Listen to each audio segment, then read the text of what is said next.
فی القرآن المجید والفرقان الحمید اقیم الصلاة لدلوک الشمس إلی غسق اللیل وقرآن الفجر ان قرآن الفجر کان مشہودا ومن اللیل فتہجد به نافلة لک عسى أن يبعثك ربك مقاما محمودا صدق اللہ مولانا العظیم وصدق رسولہ النبی الامین الکریم الصلاة والسلام علیک یا سیدی یا رسول اللہ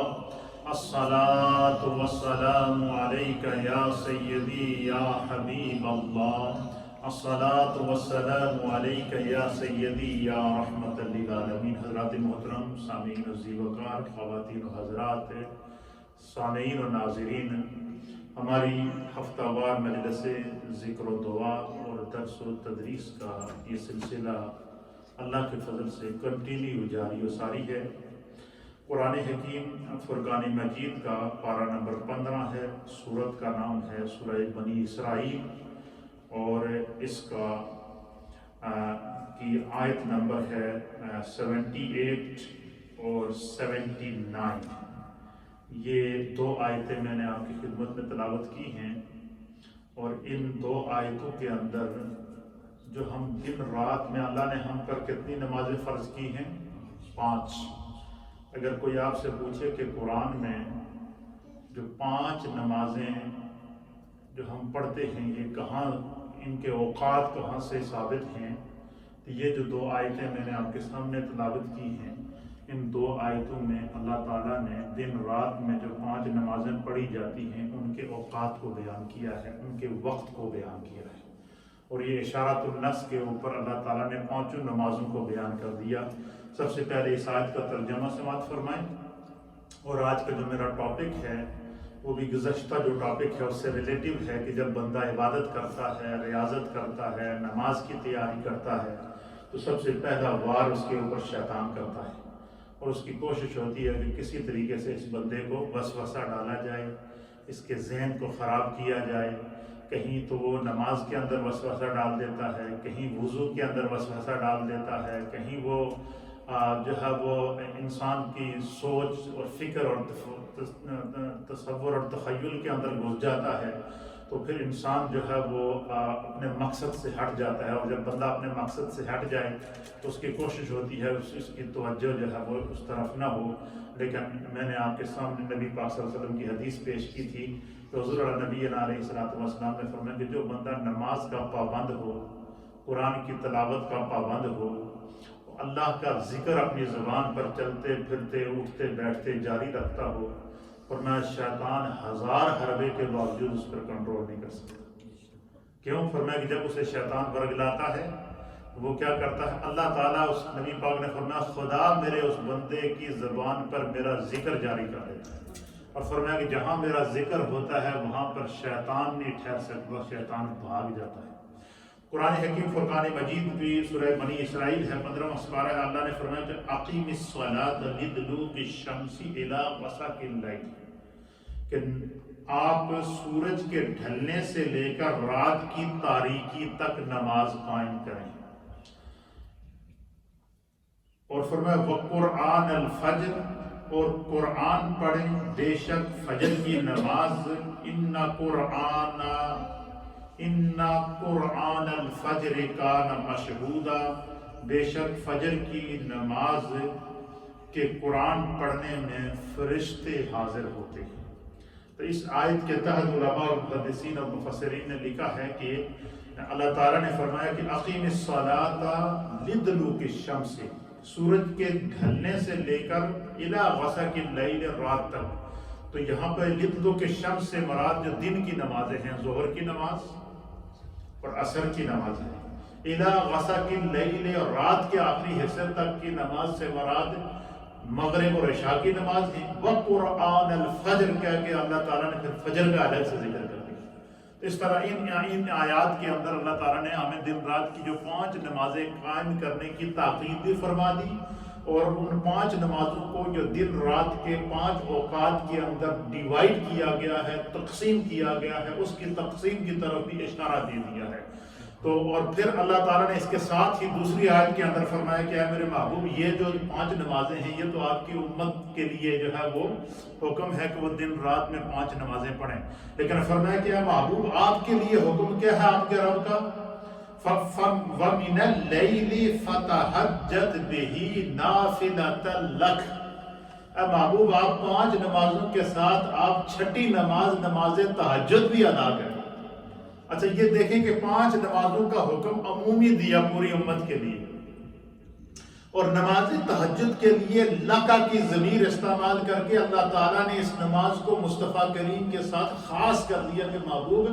آپ جو 5 دن رات کی 5 نمازیں تو پڑھیں گے ہی پڑھیں گے، لیکن رات کے کسی بھی حصے میں اٹھ کر آپ نماز تہجد ضرور ادا کریں۔ اسی لیے علماء اور محدثین نے لکھا کہ اس آیت میں جو ہے اللہ تعالیٰ نے پوری امت پر 5 نمازیں فرض کی تھی، لیکن میرے مصطفیٰ کریم پر اللہ نے 6 نمازیں فرض کی تھی، اور وہ 6ٹھی نماز نماز تہجد تھی۔ اور یہی وجہ ہے کہ حضور نبینا علیہ السلام نے صحابہ اکرام کو اور اپنی امت کو تاکید فرمائی ہے کہ اگر تم سے جتنا ممکن ہو سکے کہ آدھی رات کو اگر تم اٹھ کر نماز تہجد ادا کر لیا کرو، تو حضور نے فرمایا کہ وہ وقت اتنا کریم وقت ہوتا ہے، وہ وقت اتنا اللہ کو محبوب وقت ہوتا ہے کہ فرمایا اس لمحے جو بھی بندہ خدا سے دعا کرتا ہے ڈائریکٹ اللہ تعالیٰ کی بارگاہ سے اس کی دعا کو قبولیت کی سند ملتی ہے۔ تو فرمایا یہ قرب الہی حاصل کرنے کا ذریعہ، اور جتنے بھی اولیاء اللہ جن کو ہم دیکھتے ہیں ان تمام اولیاء اللہ کی اگر آپ سیرتوں کو دیکھیں تو ان کو شب بیداری کی وجہ سے، نماز تہجد کی وجہ سے جو ہے وہ اللہ تعالیٰ نے یہ بہت بڑا قرب عطا فرمایا۔ پھر اسی طریقے سے جب انسان رات کو سوتا ہے تو ہر وہ نیک کام جب انسان اس کا ارادہ کرتا ہے تو سب سے پہلے شیطان کی کوشش ہوتی ہے کہ یہ کسی نہ کسی طریقے سے اس کام میں اللہ کا نام نہ لے لے، خدا کا ذکر نہ کر لے، کہیں سے یہ کسی طریقے سے میں اس کو بھلا دوں، پھسلا دوں، اس کو جو ہے وہ بہکا دوں۔ تو فرمایا کہ اس لیے فرمایا کہ حضور نبی علیہ السلام نے فرمایا کہ جب برتن کو بھرو تو بسم اللہ پڑھو، برتن کو ڈھکو تو بسم اللہ پڑھو، رات کو بستر پر جاؤ تو بسم اللہ پڑھو، کھانا کھاؤ تو بسم اللہ پڑھو، کھانا ختم کرو تو بسم اللہ پڑھو۔ پھر اسی طریقے سے اللہ کے ذکر کی نبی پاک صلی اللہ علیہ وسلم نے تعلیم ارشاد فرمایا اور فرما دیا کہ جو بندہ اللہ کے ذکر کے ساتھ بسم اللہ الرحمن الرحیم کے ساتھ اللہ کے نام کے ساتھ کسی بھی کام کا آغاز کرے گا تو فرمایا کہ اس کے کام میں برکت تو ہوگی ہی ہوگی، خداوند قدوس اسے شیطان کی کہ ہر طرح کے مکر و فریب و نقصانات سے جو ہے وہ محفوظ رکھے گا۔ محبوب صمدانی حضرت مجدد الفسانی شیخ احمد سرہندی رحمۃ اللہ تعالی علیہ آپ فرماتے ہیں کہ نبی اکرم صلی اللہ تعالی علیہ وسلم کو نماز تہجد کا جو اللہ تعالیٰ نے حکم دیا، پھر اسی نماز کے اندر اللہ تعالیٰ نے فرمایا کہ اے میرے محبوب جب آپ نماز پڑھیں گے تو فرمایا کہ وَمِنَ اللَّيْلِ فَتَهَجَّدْ بِهِ نَافِلَةً لَكَ، رات کے کسی حصے میں اٹھ کر آپ نماز تہجد ضرور ادا کیا کریں، یہ اللہ حضور سے فرما رہا ہے۔ پھر اس کے ساتھ ہی فرما دیا کہ عَسَىٰ أَن يَبْعَثَكَ رَبُّكَ مَقَامًا مَحْمُودًا، پہلے تہجد پڑھنے کا حکم دیا، اور تہجد کے حکم کے فوراً بعد اللہ تعالیٰ محبوب کو خوشخبری دے رہا ہے کہ اے میرے محبوب عَسَىٰ أَن قریب أَن يَبْعَثَكَ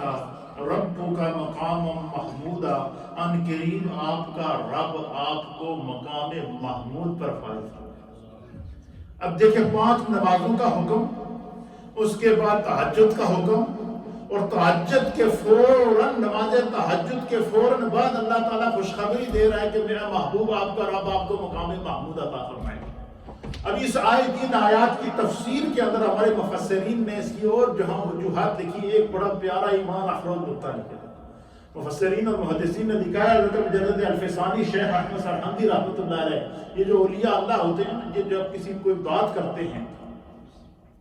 تو یہ ان کی جو بات ہوتی ہے یہ نچوڑ ہوتا ہے۔ کیا ہوتا ہے؟ اولیاء اللہ کو کہتے ہیں کہ یہ مشاہداتی دنیا کے شاہ سوار ہوتے ہیں۔ مشاہداتی دنیا کا شاہ سوار کام ہوتا ہے کہ اللہ اس کے سامنے سے حجابات ہٹا دیتا ہے، پوری کائنات کا مشاہدہ کرنے کے بعد پوری کائنات کے اندر کیا ہو رہا ہے، کیا ہونے والا ہے، اور کیسے حالات ہیں، کیسے واقعات ہیں، یہ ساری چیزیں دیکھنے کے بعد اولیاء اللہ پھر جب کسی بات کا نتیجہ نکالتے ہیں تو وہ سمجھ لیں کہ جو ہے وہ یہی وجہ ہے کہ سرکار غوث اعظم رضی اللہ تعالیٰ عنہ اور بعض اولیاء اللہ وہ ہیں کہ جن کو اللہ تعالیٰ نے خود ان کا مقام دکھایا ہے. دیکھا حضرت غوث پاک رضی اللہ تعالیٰ عنہ کو اللہ تعالیٰ نے کیسا مقام دکھایا. آج ان کی 11ویں شریف کی خوبصورت مجلس ہے تو سرکار غوث اعظم کہتے ہیں کہ میرے رب نے مجھے اپنا مقام خود دکھایا ہے. کتنا بڑا اعزاز ہے کہ اللہ اپنے بندے کو خود، اللہ چاہتا ہے کہ میرا یہ بندہ جس کو میری بارگاہ سے اتنا قرب مل گیا، میری بارگاہ سے اتنا لطف مل گیا، میری بارگاہ سے اتنا کرم مل گیا، میری بارگاہ کا اتنا قریب ہو گیا، میں اس کو دکھاؤں تو صحیح کہ رب کے نزدیک تیرا مقام کیا ہے. حضرت غوث پاک کہتے ہیں کہ میرے رب نے مجھے میرا مقام دکھایا. اور کیسے دکھایا؟ اللہ اکبر. آپ فرماتے ہیں کہ نظرت الی بلاد اللہ جمعا کحرضلۃ علی حکم اتصالی. کہتے ہیں کہ میرے رب نے میرے سامنے کائنات کے سارے حجابات کو ہٹا دیا. مشرق کو بھی اپنے سامنے دیکھتا ہوں، مغرب کو بھی اپنے سامنے دیکھتا ہوں، شمال کو بھی اپنے سامنے دیکھتا ہوں، جنوب کو بھی اپنے سامنے دیکھتا ہوں. نظر تو الی بلاد اللہ جمع. بلاد یہ بلد کی جمع ہے، اور بلد کہتے ہیں ایک شہر کو، ایک ملک کو. ایک ملک کو کیا کہتے ہیں؟ بلد. اور آپ نے فرمایا کہ نظر تو الی بلاد اللہ جمع، کہ کائنات کے اندر اللہ تعالیٰ نے جتنی کنٹریز پیدا کی ہیں، جتنے ممالک پیدا کیے ہیں، جتنے شہر پیدا کیے ہیں، جتنے علاقے پیدا کیے ہیں، سرکار غوث اعظم کہتے ہیں میں بغداد میں بیٹھ کر ایک نظر دوڑاتا ہوں تو سارے جہان کو اپنے سامنے اپنے ہاتھ کی ہتھیلی پر دیکھتا ہوں. کہاں دیکھتا ہوں؟ کحرضلۃ. اس طرح دیکھتا ہوں کہ جس طرح رائی کے دانے کو بندہ ہاتھ کی ہتھیلی پہ رکھ کر اپنے سامنے دیکھتا ہے، اس طرح فرماتے ہیں مشرق میں بنے ہوئے شہروں کو، مشرق میں ایسٹ کنٹریز کو کہتے ہیں کہ اپنے ہاتھ پہ دیکھتا ہوں، ویسٹ کنٹریز کو کہتے ہیں اپنے ہاتھ پہ دیکھتا ہوں، ساؤتھ کنٹریز کو کہتے ہیں اپنے ہاتھ پہ دیکھتا ہوں، نارتھ کنٹریز کو کہتے ہیں اپنے ہاتھ پہ دیکھتا ہوں. دیکھیں آج کے زمانے میں سائنس نے سب سے زیادہ ترقی کی ہے، اور سائنس نے آج کے دور میں جو ترقی کی ہے وہ ترقی کیا کی ہے کہ سیٹلائٹ کے ذریعے انسان آپ کی جیب کے اندر جو سمارٹ فون موجود ہے، جو آپ کی جیب کے اندر جو فون موجود ہے، جو موبائل موجود ہے، اس موبائل میں آپ گوگل نکالیں، گوگل میں آپ جو ہے وہ سیٹلائٹ سسٹم کے ذریعے آپ پاکستان کا جو آپ کا اپنا گاؤں ہے، آپ کا علاقہ ہے، آپ اپنے علاقے کا نام اس میں ٹائپ کریں. کیا کریں؟ وہ آپ کی ہاتھ کی ہتھیلی پر جو موبائل ہوگا وہ باقاعدہ وہ پورا نقشہ آپ کو دکھا دے گا، اور وہاں جا کر ایرو ٹھہرے گا، وہ ایرو بتائے گا کہ یہ کھاریاں ہیں، کھاریاں کے اندر یہ شہر ہے، اس شہر کے اندر یہ گاؤں ہے، یہاں سے یہ روڈ جاتی ہے، اور اس روڈ کے اس نکر کے اوپر یہاں آپ کا گھر ہے. اگر آپ نے اس ایڈریس میں اپنا اس میں اگر آپ نے اپنا ڈور ڈالا. یہ آج سائنس اس مقام پر پہنچی ہے کہ سیٹلائٹ کے ذریعے پوری دنیا کو وہ اپنے سامنے ہاتھ کی ہتھیلی پہ دیکھتی ہے. یہ آج کے دور کا سائنسدان پہنچا ہے، آج کے دور کی ٹیکنالوجی یہ اس مقام پر آج پہنچی ہے. لیکن میرے غوث کی نظر آج سے 1000 سال پہلے، غوث کی جو آنکھوں کی سیٹلائٹ سسٹم تھا سرکار غوث اعظم کا، وہ آج سے 1000 سال پہلے یہ تھا کہ آپ فرماتے نظر تو الی بلاد اللہ جمعا، کائنات کے ہر ملک کو اپنی ہاتھ کی ہتھیلی پر اس طرح دیکھتا ہوں جیسے رائی کے دانے کو دیکھتا ہوں. یہ ہے سر، یہ دیکھیں وہ زمین پر بیٹھ کر سیٹلائٹ سسٹم، جو آج کے دور کا سیٹلائٹ سسٹم کیا ہے کہ پوری دنیا کو آپ اپنے سامنے اپنے ہاتھ پر دیکھ سکتے ہیں. اور میرے غوث نے 1000 سال پہلے کہہ دیا تھا کہ میں کسی سیٹلائٹ کی مدد نہیں لیتا ہوں، کسی سمارٹ کیمرے کی مدد نہیں لے رہا ہوں، کسی جو ہے وہ سیارے کی مدد نہیں لے رہا ہوں. نظر تو الی بلاد اللہ جمعا، مدینے والے نے جو مجھے نظر عطا فرمائی ہے، میرے رب نے جو میرے سامنے سے حجابات ہٹائے ہیں. سرکار غوث اعظم کہتے ہیں کہ بیٹھا بغداد میں ہوتا ہوں، کائنات میں بیٹھے ہوئے اپنے ہر غلام کو دیکھتا ہوں. اور صرف یہی نہیں، یہ تو زمین کی نظر ہے. نظر تو الی بلاد اللہ جمعا کہ زمین کے اوپر ہر ملک کو اپنے ہاتھ کی ہتھیلی پر دیکھتا ہوں. جسے آج کا سائنسدان سیٹلائٹ کے ذریعے دیکھ رہا ہے، اسے میرے غوث پاک نے. اب مجھے بتائیں کہ ایک نبی پاک کی امت کے ایک ولی کامل جناب محبوب سبحانی قطب ربانی شہباز لامکانی الشیخ عبد القادر الجیلانی المعروف حضور غوث الاعظم رضی اللہ تعالیٰ عنہ کی نظر کا یہ عالم ہے، تو مجھے بتائیں نبیوں کی نظر کا کیا عالم ہوگا، اور پھر نبیوں کے نبی کی نظر کا کیا عالم ہوگا، میرے مصطفیٰ کریم کی نظر کا کیا عالم ہوگا۔ تو آپ کیا فرماتے ہیں کہ نظر تو الہ بلاد اللہ جمعا کا ہر دلت علی حکم اتصالی، کہ میں جو ہے وہ تمام جہان کو اپنی ہاتھ کی ہتھیلی پر اس طرح دیکھتا ہوں کہ جس طرح کہ رائی کے دانے کو دیکھتا ہوں۔ اور صرف یہی نہیں، پھر یہ آپ فرماتے ہیں کہ جب میں اپنی نظر کو آسمان کی طرف اٹھاتا ہوں، ماشاءاللہ حضرت کیا نام ہے، حضرت سب کو اوپر لے جائیں فاتحہ کی حضرت دعا کر کے تشریف لے گا، دعا فرمائیں گے۔ سرکار غوث اعظم رضی اللہ تعالیٰ عنہ کیا فرماتے ہیں کہ میں تمام جہان کو اپنے ہاتھ کی ہتھیلی پر دیکھتا ہوں۔ دیکھیں آج کے دور کا سائنسدان سیٹلائٹ کے ذریعے کہتا ہے کہ میں آپ کے سمارٹ فون آپ کے ہاتھ کے اوپر تمام جہان کو دکھا رہا ہوں، وہ سیٹلائٹ کا سہارا لے رہا ہے، لیکن غوث پاک نے سیٹلائٹ کا سہارا نہیں لیا۔ اگر ایک ولی کی نظر یہ ہے تو نبی کی نظر کا کیا عالم ہوگا، اللہ اکبر سبحان اللہ و بحمدہ۔ اور نبی کی نظر کیا ہے میرے مصطفیٰ کریم، اب امام بخاری نے اس کو نقل کیا ہے، امام مسلم نے اس حدیث کو نقل کیا ہے کہ صلاۃ الکسوف کے اندر سورج کو گرن لگا، میرے مصطفیٰ کریم گھر سے اٹھے، آپ مسجد میں تشریف لائے، آپ نے نماز کسوف پڑھائی، اور نماز پڑھاتے ہوئے آپ نے ہاتھ آگے بڑھایا، پھر ہاتھ پیچھے کھینچ لیا، اور صحابہ اکرام نے بعد میں نماز کے بعد عرض کیا کہ حضور کیا بات ہے؟ آپ نے فرمایا نماز کے دوران میری نظر جنت پر پڑ گئی تھی۔ نظر مصطفیٰ دیکھیے، میرے مصطفیٰ کے نگاہ مصطفیٰ کو دیکھیے، میرے مصطفیٰ کیا فرماتے ہیں کہ نماز کے دوران نظر جنت پر پڑ گئی تھی، جنت میں بڑے خوبصورت انگور کے جو ہے وہ خوشے تھے، اور میں نے چاہا کہ انگور کے ان خوشوں کو جو ہے وہ توڑ کر جو ہے وہ آپ لوگوں کو پیش کر دوں، تو پھر مجھے خیال آیا کہ یہ تو میرے امتیوں کی جنت کی غذا ہے، لہذا یہ جنت میں ہی کھائیں تو ان کے لیے بہتر ہے۔ مصطفیٰ کی نظر دیکھیے کہ مسجد نبوی میں موجود ہے، جنت کو اپنے سامنے دیکھ رہے ہیں، اور سرکار غوث اعظم کو جو میرے مصطفیٰ نے اپنی نظر سے نظر کا فیض عطا فرمایا، وہ کیا ہے؟ فرماتے نظر تو الہ بلاد اللہ جمعا کا ہر طلعت علی حکم اتصالی، کہ میں تمام جہان کو اپنے ہاتھ کی ہتھیلی پر اس طرح دیکھتا ہوں کہ جس طرح کہ گویا کہ میں جو ہے وہ رائی کے دانے کو۔ پھر فرماتے ہیں کہ یہ تو زمینی نظر ہے، آسمانی نظر کا کیا عالم ہے؟ سرکار غوث اعظم فرماتے ہیں نظر من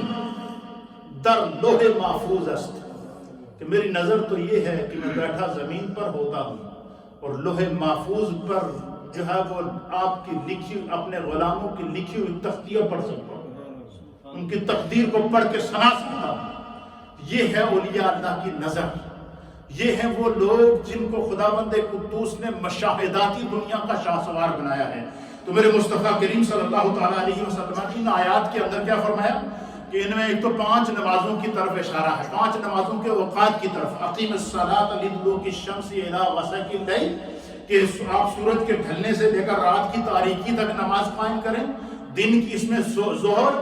اور عصر کی نماز، لدلوک الشمس سے مراد ظہر اور عصر کی نمازیں ہیں، الی غسق اللیل سے مراد مغرب اور عشاء کی نمازیں ہیں، اور قرآن الفجر سے مراد فجر کی نماز ہے۔ اور پھر اسی کے ساتھ جو نبی پاک صلی اللہ علیہ وسلم کے بارے میں اللہ تعالیٰ نے فرمایا کہ محبوب یہ تو 5 نمازیں آپ کی امت پر تو فرض ہیں ہی ہیں، لیکن آپ کے لیے کیا حکم ہے؟ وَمِنَ اللَّيْلِ فَتَهَجَّدْ بِهِ نَافِلَةً لَكَ، تو آپ رات کے کچھ حصے میں کیا کر دیجئے؟ نماز تہجد کو ضرور ادا۔ اچھا نماز تہجد 5 نمازوں کا ذکر، اور اس کے فوراً بعد کیا فرمایا؟ عَسَىٰ أَن يَبْعَثَكَ رَبُّكَ مَقَامًا مَحْمُودًا، کہ ان قریب آپ کا رب آپ کو مقام محمود عطا فرمائے۔ ان آیات کی تفسیر کے اندر میں نے کہا تھا کہ یہ اولیاء اللہ جو ہوتے ہیں، یہ مشاہداتی دنیا کے شاہ سوار ہوتے ہیں، ان کو خدا تمام جہان دکھاتا ہے، مشاہدہ کرنے کے بعد پھر نتیجہ نکالتے ہیں۔ تو ان آیات کی تفسیر بیان کرتے ہوئے محبوب سمدانی، قدوۃ الصالحین، زبدۃ العارفین، حضرت الشیخ احمد سرہندی حضور مجدد الفسانی رحمۃ اللہ تعالیٰ علیہ، آپ فرماتے ہیں کہ دیکھیں یہاں پہلے 5 نمازوں کے اوقات کا ذکر ہے، اس کے بعد نماز تہجد کی ادائیگی کا ذکر ہے، اور اس کے فوراً بعد نبی پاک صلی اللہ علیہ وسلم کے مقام محمود پر فائز ہونے کی خوشخبری ہے، تو حضرت مجدد الفسانی شیخ احمد سرہندی رحمۃ اللہ علیہ فرماتے ہیں کہ جو بندہ 5 وقت کی نماز کا پابند ہو اور پھر وہ اپنی زندگی میں نماز تہجد بھی ادا کرتا ہو، تو فرمایا کہ وہ جب سرکار دو عالم صلی اللہ تعالیٰ علیہ وسلم مقام محمود پر فائز ہوں گے تو حضور کی نظر سب سے پہلے ان غلاموں کے اوپر پہنچے گی جو نماز تہجد بھی ادا کرتے ہیں، 5 وقت کی نماز بھی ادا کرتے ہیں۔ تو حضرت شیخ احمد سرہندی حضور مجدد الفسانی رحمۃ اللہ علیہ فرماتے ہیں کہ جو بندہ یہ چاہے کہ مقام محمود پر جیسے ہی سرکار تشریف فرما ہو اور فوراً انہیں اللہ تعالیٰ انہیں سرکار کی نظر کرم نصیب ہو جائے، حضور کی شفاعت نصیب ہو جائے، حضور ان کو اپنی نظر کے اشارے سے ان کی بخشش کا، ان کی شفاعت کا اعلان کریں، فرمایا کہ انہیں چاہیے کہ وہ دنیا میں نماز کی پابندی کریں۔ کیا کریں؟ وہ نماز کی پابندی کریں۔ پھر اسی طریقے سے میں نے آپ کی خدمت میں پیش کیا تھا کہ جب انسان عبادت کا ارادہ کرتا ہے، نماز کا ارادہ کرتا ہے، تو کیا ہوتا ہے؟ شیطان اسے ورگلاتا ہے، شیطان بہانے بناتا ہے۔ حدیث پاک کے اندر آتا ہے، نبی اکرم صلی اللہ تعالیٰ علیہ وآلہ وسلم سیدنا ابو ہریرہ رضی اللہ تعالیٰ عنہ بیان کرتے ہیں، آپ فرماتے ہیں کہ نبی اکرم صلی اللہ تعالیٰ علیہ وسلم نے فرمایا کہ جب انسان رات کو سونے کے لیے بستر پر جاتا ہے تو شیطان انسان اگر وہ اللہ کا ذکر کر کے، دعا کر کے، نماز پڑھ کے، بندہ تسبیح پڑھ کے، معوذتین پڑھ کے، آیت الکرسی پڑھ کے، بسم اللہ شریف پڑھ کے، اعوذ باللہ من الشیطان الرجیم پڑھ کے، چند اوراد و وظائف پڑھ کے، دم کر کے اپنے سر کے اوپر اپنے جسم پر پھیر کر بندہ سویا ہے، تو نبی پاک نے فرمایا کہ پھر شیطان اس کے کمرے میں داخل نہیں ہوگا۔ اور ایک حدیث کے مطابق حضور علیہ السلام نے فرمایا کہ جو بندہ رات کو آیت الکرسی پڑھ کر سوتا ہے تو اللہ تعالیٰ ایک نگران فرشتہ مقرر کر دیتا ہے، اور وہ نگران فرشتہ کیا ہوتا ہے؟ وہ اس کی حفاظت کرتا ہے، وہ اس بات سے حفاظت کرتا ہے کہ اللہ کا یہ بندہ سو رہا ہے، کہیں اس کو شیطان ڈسٹرب نہ کرے۔ اور فرمایا کہ جو رات کو آیت الکرسی پڑھ کے سوتا ہے فجر کے لیے اس کی آنکھ آٹومیٹک کھل جاتی ہے۔ پھر اسی طریقے سے یہاں نبی پاک صلی اللہ تعالیٰ علیہ وسلم نے فرمایا، حضرت مجدد الفسانی رحمۃ اللہ علیہ نے جو ہے وہ نماز تہجد کی اور فجر کی نماز کی فضیلت کو بیان کرتے ہوئے اس بات کو اپنی مکتوبات شریف کے اندر حدیث کے حوالے سے نقل فرمایا ہے۔ آپ فرماتے ہیں کہ حضرت ابو ہریرہ بیان کرتے ہیں کہ نبی اکرم صلی اللہ تعالیٰ علیہ وآلہ وسلم نے فرمایا کہ جب تم میں سے کوئی شخص سوتا ہے تو شیطان اس کے سر کی گدی پر 3 گریں لگا دیتا ہے۔ کیا کرتا ہے؟ اگر بندہ اللہ کا ذکر کر کے سویا تو شیطان اس کے وہاں گرے نہیں لگا سکتا، شیطان اس کے قریب نہیں جا سکتا، شیطان اس پر کنٹرول حاصل نہیں کر سکتا، شیطان اس کو بہکا نہیں سکتا، شیطان اس کے دل میں وسوسہ نہیں ڈال سکتا۔ کیوں؟ کہ وہ تو خدا کے ذکر کے حصار میں آ گیا ہے، جہاں خدا کا ذکر ہو وہاں شیطان نہیں آتا۔ اس لیے حدیث کے اندر آتا ہے کہ جب اذان ہوتی ہے تو شیطان بھاگتا ہے، اور اس حد تک بھاگتا ہے کہ اس کی ریخ خارج ہو جاتی ہے، اور اتنا بھاگتا ہے کہ وہاں تک شیطان جاتا ہے کہ جہاں تک اذان کی آواز نہ آئے، اتنا بھاگتا ہے، اس علاقہ کو چھوڑ دیتا ہے، خدا کے ذکر سے وہ بھاگ جاتا ہے۔ تو حضرت مجدد الفسانی بیان کرتے ہیں کہ نبی اکرم صلی اللہ تعالیٰ علیہ وآلہ وسلم نے فرمایا کہ جب کوئی شخص سوتا ہے تو شیطان اس کے سر کی گدی پر 3 گریں لگا دیتا ہے، اور ہر گرہ پر وہ کیا کرتا ہے؟ وہ پھونک مارتا ہے، ہر گرہ کے اوپر وہ تھپکی دیتا ہے، اور بندہ جب سو جاتا ہے تو پھر وہ گرہ کو کستا رہتا ہے، اس گرہ کو تھپکی دیتا رہتا ہے، اور بندے کی جیسے ہی آنکھ کھلتی ہے تو فوراً اس کے دل میں ڈالتا ہے کہ آج بڑی لمبی رات پئی ہے، سو جا۔ فرمایا کہ جس دے دماغ تے، جس دے سر تے شیطان گریں باندھ لے نا، اس کو پھر شیطان کی کوشش ہوتی ہے کہ فجر کے لیے نہ اٹھے، یہ تہجد کے لیے نہ اٹھے، یہ خدا کے ذکر کے لیے نہ اٹھے، یہ اللہ کی عبادت کے لیے نہ اٹھے۔ تو فرمایا کہ وہ شیطان اس کے دماغ کے اوپر، اس کی سر کی گدی کے اوپر گریں لگا دیتا ہے، اور بندہ جب رات کو اٹھتا ہے، آپ تو مجھے بتائیں کہ سردیوں کی جو لمبی لمبی راتیں ہیں، جس طرح گرمیوں کے دن 22-22 گھنٹے کے ہوتی ہیں، اس طرح سردیوں کی راتیں 22-22 گھنٹے کی ہوتی ہیں، 18-18 گھنٹے کی رات ہوتی ہے۔ مجھے بتائیں 18 گھنٹے کی رات، اور بندہ سوئے، زیادہ سے زیادہ بندہ 5 گھنٹے سو سکتا ہے، 6 گھنٹے سو سکتا ہے، بہت ہی وہ کوئی نیند کا عادی ہو تو چلو 8 گھنٹے کر لو، 7 گھنٹے کر لو، لیکن پھر بھی اس کی آنکھ کھل جاتی ہے۔ لیکن کیا اس سے بھی کوئی بدقسمت شخص ہوگا کہ 16 گھنٹے کی رات گزارنے کے بعد پھر بھی فجر کے لیے آنکھ نہ کھلے؟ اس کا جو بندہ 16 گھنٹے کی رات گزار کے بھی فجر نہیں پڑتا، وہ یہ سمجھ لے اس حدیث کے مطابق کہ اس کے سر پر رات کو شیطان گرا لگا دیتا ہے، اور اس کو پھر وہ شیطان کے حصار کے اندر جب بندہ آ جاتا ہے تو پھر اس کے لیے طرح طرح کی مشکلات پیدا ہوتی ہیں، پھر وہ اس وقت تک اس کو تھپکی دیتا رہتا ہے جب تک کہ فجر کا وقت ضائع نہیں ہو جاتا، اور جب فجر کا وقت ضائع ہوتا ہے تو پھر کیا ہوتا ہے، پھر نبی پاک صلی اللہ علیہ وسلم نے فرمایا کہ وہ بندہ پورا دن اپنے ورک کام کے لیے جائے گا پھر بھی سست ہوگا، کوئی نیک کام کرے گا پھر بھی سستی میں ہوگا۔ تو اس لیے علماء اور محدثین نے لکھا ہے کہ اللہ کا ذکر کر کے رات کو سویا کریں، شیطان کی چنگل سے بھی محفوظ رہیں گے، صبح فجر کے لیے آپ خود بخود اٹھ جائیں گے، خود بخود فجر کے لیے اٹھ جائیں گے۔ تو نبی پاک نے فرمایا کہ جب کوئی شخص رات کو جب اٹھنے کی کوشش کر دیتا ہے، اگر شیطان نے اس کی گرہ لگائی ہے اس کے دماغ پر، شیطان اس کو کہے گا کہ تو سو جا، ابھی بہت لمبی رات پڑی ہے، لیکن چونکہ بندہ مومن ہے، عادت ہے اللہ کے ذکر کی، فرمایا وہ جاگتے ہی بندے کی زبان سے اللہ اکبر یا لا الہ الا اللہ یا بسم اللہ الرحمن الرحیم یا الصلاۃ والسلام علیک یا رسول اللہ، بندہ جیسے ہی اس کی آنکھ کھلی اور اس نے اللہ کا ذکر کر دیا تو فرمایا کہ ایک گرہ اس کی جو شیطان نے لگائی ہوتی ہے ایک گرہ کھل جاتی ہے۔ پھر نبی پاک فرماتے ہیں جب ایک گرہ کھلتی ہے تو بندے کا اس کا جی چاہتا ہے کہ میں اٹھ کے نماز پڑھوں، تو بندہ اٹھ کے وضو کرتا ہے۔ کیا کرتا ہے؟ فرمایا آدھی رات کو جب بندہ اٹھ کر وضو کرتا ہے تو حضور نبی علیہ السلام نے فرمایا کہ اس کے وضو کرنے سے شیطان کی دوسری گرہ بھی کھل جاتی ہے۔